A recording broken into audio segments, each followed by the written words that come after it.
عزیز کی آزادی کی سالگرہ کے پرمسرت موقع پر یہاں جمع ہوئے ہیں اور مجھے جس موضوع پر لب کشائی کرنے کا موقع دیا گیا ہے وہ ہے جشن آزادی اور ہم حضرات. ہمارے لیے 15 اگست محض ایک تاریخ نہیں بلکہ 15 اگست وہ امانت ہے جو ہمارے پرکھوں نے لاکھوں قربانیاں دینے کے بعد ہمارے حوالے کی ہے اور ہمیں بنا کسی قربانی کا درک کیے اسے اگلی نسلوں تک منتقل کرنا ہے. 15 اگست ہماری وہ پہچان ہے جو ہمیں ساری دنیا سے جدا مقام دیتی ہے. 15 اگست وہ شہر ہے جس کی تلاش میں کئی ستارے ڈوب گئے.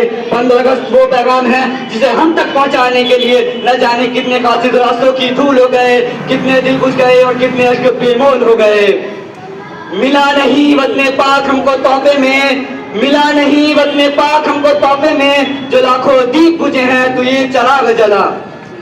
محترم سامعین اور عزیز ساتھیوں, 15 اگست کا دن ہمارے سال کے 365 دنوں میں ایک نمایاں دن ہے. یہ دن ہے تو ہماری خوشیاں ہیں, یہ دن ہے تو ساری بہاریں ہیں, یہ دن ہے تو سب نظارے ہیں.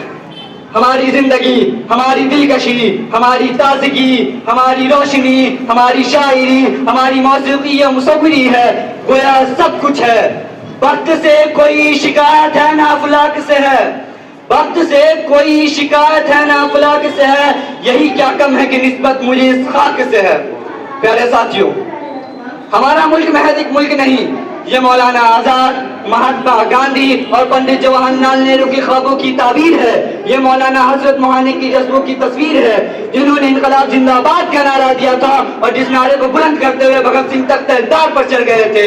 یہ علماء صادق پور کی قربانیوں کا حسین انجام ہے اور پنڈت جواہر لال نہرو کا پاکیزہ احساس.